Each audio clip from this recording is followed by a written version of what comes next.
Good day, students. Today we will study about the lesson 2, class 4th, reason behind nature's creation. इसका मतलब है कि जो भी प्रकृति ने चीज़ें बनाई है हमारी नेचर में, हमारी प्रकृति में, हमारे एनवायरनमेंट में, वो सारी चीज़ें सूटेबल है, उपयुक्त है। क्योंकि नेचर जो कुछ करती है, प्रकृति जो कुछ करती है, वो सही करती है। ठीक है, तो ये एक स्टोरी है हमारी, इसमें हम आज अध्ययन करते हैं। One sunny day a traveller, एक सनी डे मानी तेज धूप वाला दिन था। सनी डे जहाँ पर सूर्य चमकता है पूरे दिन, तो वो सनी डे कहलाता है, जहाँ पर धूप पड़ती है। ए ट्रेवलर मीन्स यात्री, was walking with his backpack. तो एक यात्री था, एक स्टूडेंट था जो घूमने गया था कहीं, उसके पीछे बैकपैक था, मतलब जो पीठ पर लटकाने वाला बैग, उसको बोलते हैं बैकपैक।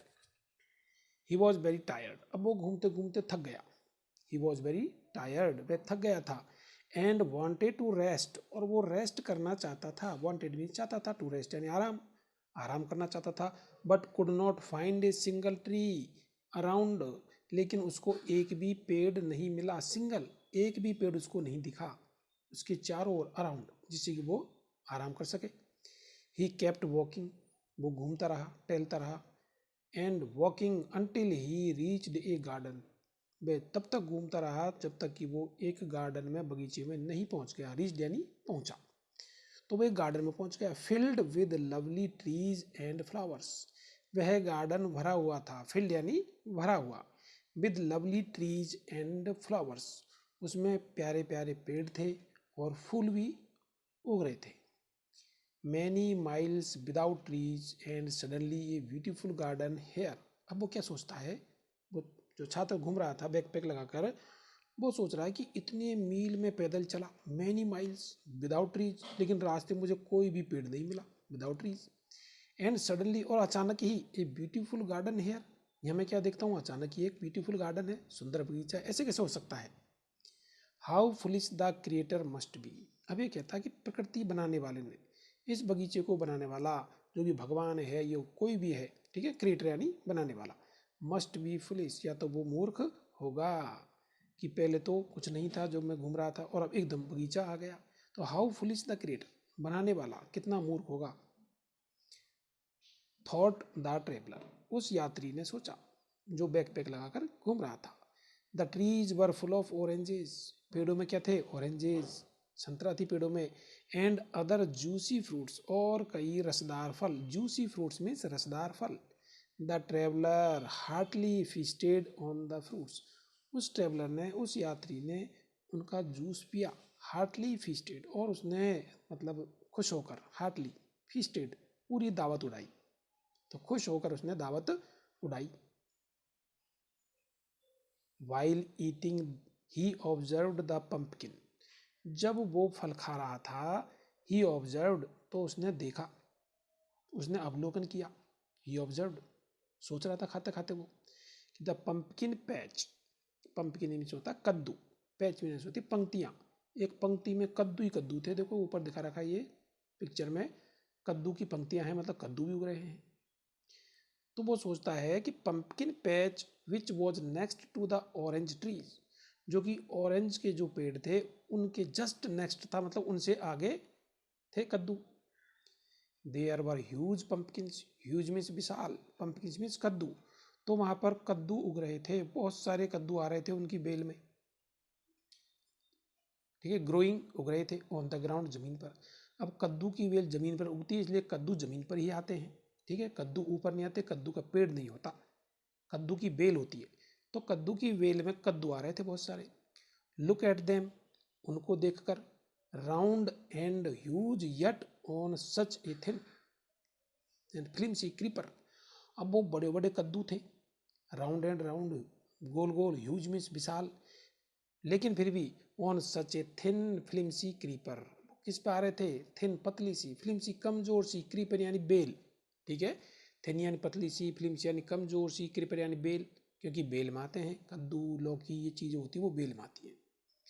तो उसने सोचा कि इतना बड़ा कद्दू है, वो पतली सी बेल में आ रहा है, और जो ऑरेंज है छोटी सी है, वो इतने बड़े पेड़ में आ रही है, ऊपर आ रही है। That too on the ground, और जो कद्दू है वो भी ग्राउंड पे है। The orange is so small, और ऑरेंज जो कि बहुत छोटा फल है, yet on such a huge tree, वो बहुत बड़े पेड़ पर है। अप सो हाई, और वो भी बहुत ऊपर। For sure nature is stupid, फिर वो कहता है कि वास्तव में प्रकृति मूर्ख है, उल्टे सीधे काम करती है। बड़ी चीज को तो जमीन पर उगा रही है और छोटी सी जो संतरा है उसको बड़े पेड़ पर उगाती है। तो वो सोचता है फॉर श्योर कि ये तो निश्चित हो गया कि nature is stupid. The creator, जो बनाने वाला है, प्रकृति को बनाने वाला है, of all these things seems to know nothing at all, शायद जिसने भी, किसी ने भी इनको बनाया है वो जानता ही नहीं है, उसको नॉलेज ही नहीं है कि इसको किस प्रकार बनाया जाए। व्हाट ए वेड डिजाइन, कितना बेकार डिजाइन बनाया है। छोटे फल है वो बड़े पेड़ पर, बड़े फल हैं वो छोटे पेड़ पर। ही क्रिटिसाइज्ड, उसने निंदा की। क्रिटिसाइज मीन्स निंदा की। आगे देखिए, he mocked at the creation around him, उसने मजाक बनाया। मॉक्ड मीन्स मजाक बनाया। एट द क्रिएशन, जो भी चीज़ें बनी हुई थी, जो भी उत्पत्ति थी, जो भी प्रकृति के द्वारा बनाई गई थी, चारों ओर उसने सबका मजाक उड़ाया। टॉकिंग टू हिमसेल्फ, खुद ही बात करता है वो अपने आप से। ही स्लोली डोज्ड ऑफ, और उसको फिर धीरे धीरे से नींद आने लगी, ऊँघने लगा। डोज्ड ऑफ यानी नींद लेने लगा। इन सम टाइम, और कुछ ही समय में, he was in deep slumber, उसको गहरी नींद आ गई। स्लम्बर मीन्स गहरी नींद, ठीक है। डोज्ड ऑफ यानी ऊँघना, जिसमें नींद की शुरुआत होती है वो होती है डोज्ड ऑफ, और जब गहरी नींद आती है अपन को तो वो होता है स्लम्बर। तो उसको गहरी नींद आ गई सोचते सोचते ही, मजाक बनाते बनाते प्रकृति की। एंड स्नोरिंग लाउडली, और वो जोर से खर्राटे भरने लग गया, ठीक है। स्नोरिंग मीन्स खर्राटे loudly. Suddenly there was a thud, तभी अचानक धड़ाम की आवाज आई। थड, थड मीन्स धड़ाम की आवाज। ऑन द ट्रेवलर्स हेड, उस ट्रेवलर्स के, उस यात्री के सिर पर एक धड़ाम की आवाज आई।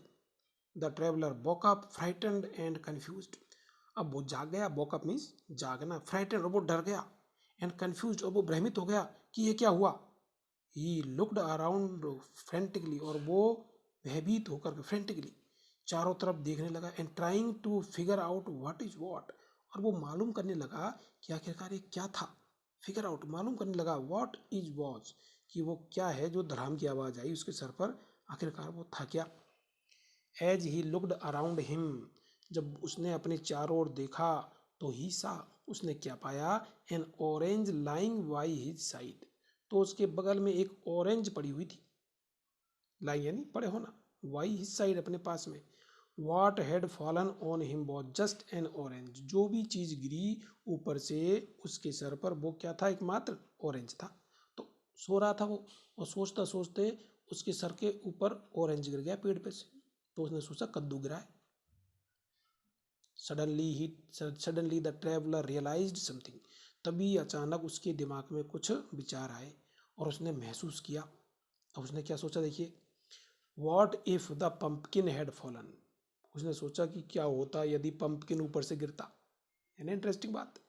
उसने सोचा कि मैं तो मजाक बना रहा था प्रकृति की कि पंपकिन तो ऊपर होना चाहिए, ऑरेंज नीचे होने चाहिए, पंपकिन बहुत बड़ा फल है, इसको नीचे नहीं होना चाहिए था, कितनी स्टूपिड नेचर है, हैं? तो वो मजाक बना रहा था।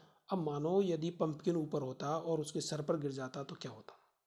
तो जो भी कुछ नेचर करती है वो अच्छा करती है, ठीक है। तो वो सोचता है what if the pumpkin had fallen on me, कि क्या होता यदि पंपकिन ऊपर पेड़ पर लटका हुआ होता और मेरे सर पर गिर जाता। I would have been crushed tomato, बिल्कुल ही कुचला चला जाता, मतलब कुचला जाता, कुचल दिया जाता। क्रस्ड मीन कुचलना, तो कद्दू से तो मेरा सर बिल्कुल ही कुचल जाता। A pumpkin should lie on the ground for sure, अब वो कहता है कि नहीं नहीं, कद्दू को तो जमीन पर ही होना चाहिए, कद्दू को ऊपर पेड़ पर नहीं होना चाहिए। अब उसको रियलाइज हो गया कि प्रकृति जो करती है अच्छा करती है। तो a pumpkin should lie on the ground for sure, निश्चित रूप से कद्दू को तो जमीन पर ही होना चाहिए। There is a reason why every creation of nature is the way it is, कुछ ना कुछ तो कारण है कि प्रकृति ने जो चीजों को जिस जगह बनाया है उनको वहीं पर होना चाहिए। ही सेड टू हिमसेल्फ, उसने अपने आप से कहा। वॉकिंग थ्रू हिज जर्नी, और उसने अपनी यात्रा पैदल शुरू कर दी। वॉकिंग थ्रू हिज जर्नी, और उसने अपनी यात्रा को फिर से शुरू कर दिया। तो बच्चों इसमें यही सीखना हमें कि जिस प्रकार प्रकृति जो भी काम करती है, जो भी चीज़ प्रकृति ने बनाई है वो सारी चीज़ें सही है और उनको हमें चेंज करने की कोशिश नहीं करनी चाहिए। Thank you. इसको सब्सक्राइब जरूर करें चैनल को, जिससे कि आपको इस बुक के सारे लेसन्स एक ही सेशन में मिल जाए। एक लेसन को हम एक सेशन में ही फ्री करते हैं। Thank you.